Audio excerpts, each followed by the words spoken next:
Hi everyone, welcome to the Java tutorial series by the Constructors Academy, and I am your host Eshan, and I will be taking you through this series of lectures. I promise you, after watching the series, you will definitely the series will definitely help you building up the basic knowledge and will help you master the Java technology. It is also going to help you in any of the interviews that you appear for in the future. Now, friends, I'm assuming that you have a little bit of knowledge of the Java programming language or maybe any other programming language, and you must be having a little hands-on on C or maybe C++. If yes, it'll indeed help you in understanding everything better. If you do not have any prior programming experience, do not be disheartened, please. I will make sure in the first 3-4 videos we'll be studying the basics. Please follow these initial videos very carefully if you do not have any programming experience. They are really important for you guys. If you have a prior programming experience, you can skip the initial 2-3 videos, but I would suggest that you watch the complete series, as everything is kind of interconnected and it will definitely help you in the next upcoming videos. Okay guys, to start with, we have the history of Java programming language first. I know that most of you would want to start with the programming related things right away. But friends, it is always good to know the history of anything that you're going to learn. To start with, the Java programming language was originally developed by the Sun Microsystems in the year 1995. James Gosling was the initiator of this language. James is a Canadian computer scientist and is a well-known computer scientist and has contributed a lot to the computer programming industry. The latest release of the Java available in the market today is Java 8 version 8. Earlier we had 7, which most of you might be familiar with, but we have 8 version 8 available now. Now Java comes in different configurations, and you can choose one based on your need. The first one is the J2 SE, or the Java Standard Edition. The Standard Edition is used to build standalone applications that run on a single system. The desktop-based applications, basically, those can be built using the J2 SE configuration of the Java programming language. Example is Swings framework. If you do not know what Swings are, don't worry. This is just another framework which is implemented using the Java programming language itself, and we'll be reading about. We'll be covering this topic in the upcoming videos, so don't be disheartened. Moving to the next configuration, J2EE, or the Enterprise Edition. This is basically used for building network applications. The framework example for such a framework is the Struts framework, which is used to build web-based Java applications. The other one being the J2ME, or the mobile version, which is used to build mobile applications. Guys, if you have an Android phone, or you know about the Android operating system, all the Android applications are built using the J2ME configuration of the Java programming language. Next, we have the features of the Java programming language. The first one being write once and run anywhere. What do you mean when we say Java is write once and run anywhere programming language? Also, I must say that this is one of the most favorite interview questions that you might be asked in an interview, in a Java interview. Guys, what happens is when you write the Java code, it goes into a file which has an extension as .java. Just like you have the .cpp files in containing the source code in C++, you have the .java files. So the .java files contain the source code or the program that you write using the Java programming language. Now, since the source code is much like the English language, or I should say high-level language, which computers do not understand, you need a way to convert this high-level language into a format that the computer can understand. Now, to do this, you need a special program which is the compiler, and it is the job of the compiler to convert the higher-level language program into a format that the computer can understand. Now, here's what happens. What happens is, you feed the source code to the Java compiler, and the Java compiler creates a bytecode. Now, those of you who do not know what a bytecode is, you can think of bytecode as an intermediate language between the source code and the actual executable machine code. Once you have the bytecode available, you need another program called the JVM, or the Java Virtual Machine. The purpose of the Java Virtual Machine is it basically provides a runtime environment for your bytecode to run, or the Java code to run.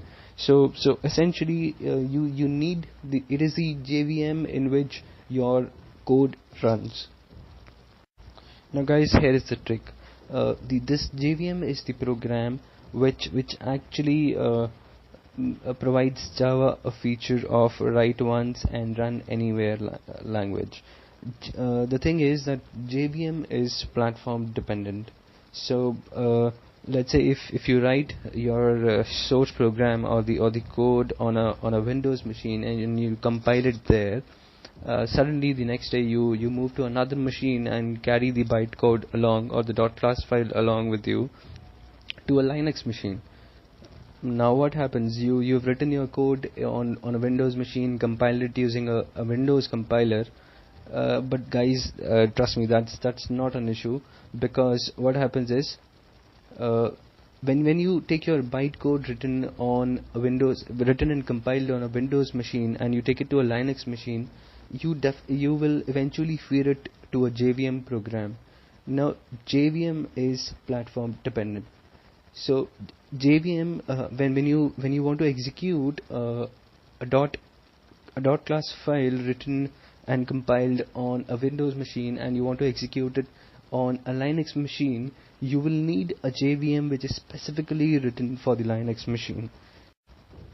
So this dependency of the JVM on the system architecture actually makes the Java programming language platform independent. Next feature, Java is object oriented. Everything in Java is objects.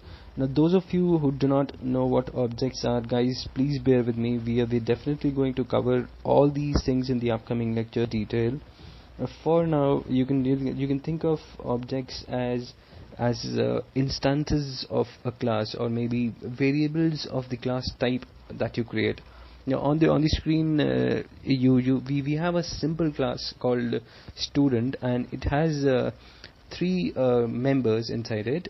First one being the name variable, which is of the string type, which can be used to store the name of the student. Next on the list we have the marks variable, integer type, which can be used to store the student marks. The last one, a percentage of float type, which can be used to store the student percentage. Guys, if you do not know what a float, what an integer, what a string is, don't worry, we'll be covering everything in the upcoming videos. Now, moving our attention to objects, as I told you, objects are instances or the variables of the class type that you create. On the screen we have a simple object called student1, and the type of this object is student, the class that you just created. Now, since this object is of the class type student, it is going to have all the properties that your class supports.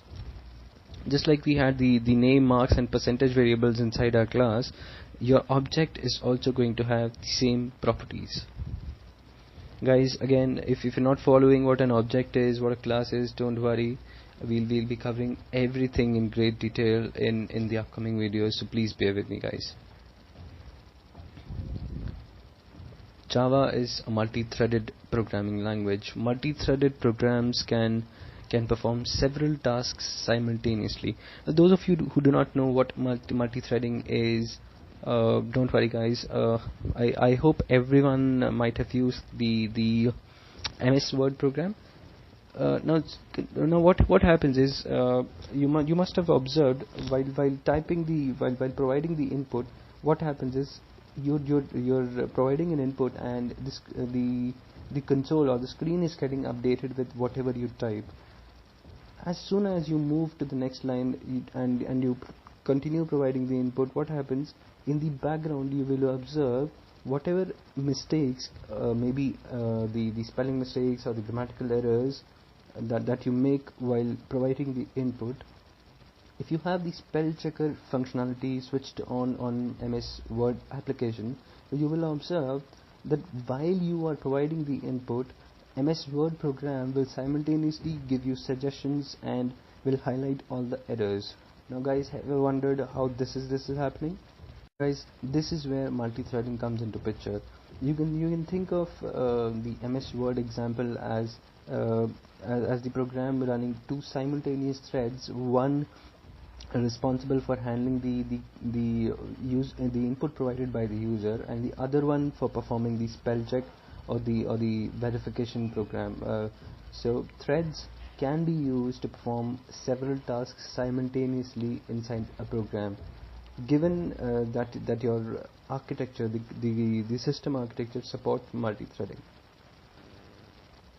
Java is a secure programming language. Guys, Java does not have support for pointers, unlike C, C++. Guys, using pointers is always unsafe. You might perform some erroneous arithmetics on the pointers that you use, and you might accidentally and let's say if you're executing a program 1, you might accidentally perform some erroneous arithmetics on your pointers, and you might accidentally update the data which might belong to some other process. So using pointers is always unsafe, and Java does not support pointers, so it actually enforces security at the same time. The other feature, Java is architecture neutral, guys. When we say Java is architecturally neutral, what we mean is that there is no implementation dependent feature. For an example, the size of each data type is fixed. In C++ programming, what happens is, if you are on a 32-bit machine architecture, the integer data type occupies 2 bytes, whereas if you are running the C++ programs on a 64 architecture, you will observe that the integer data type occupies 4 bytes, but in Java this is not the case. There is no feature which is dependent on the implementation, so it is architecturally neutral. Okay guys, that's it for this video. I hope you liked the video and could understand the things. If not, please watch the video again. If you do not follow each and everything, do not be sad. In the upcoming videos, we'll be discussing each and everything in great detail.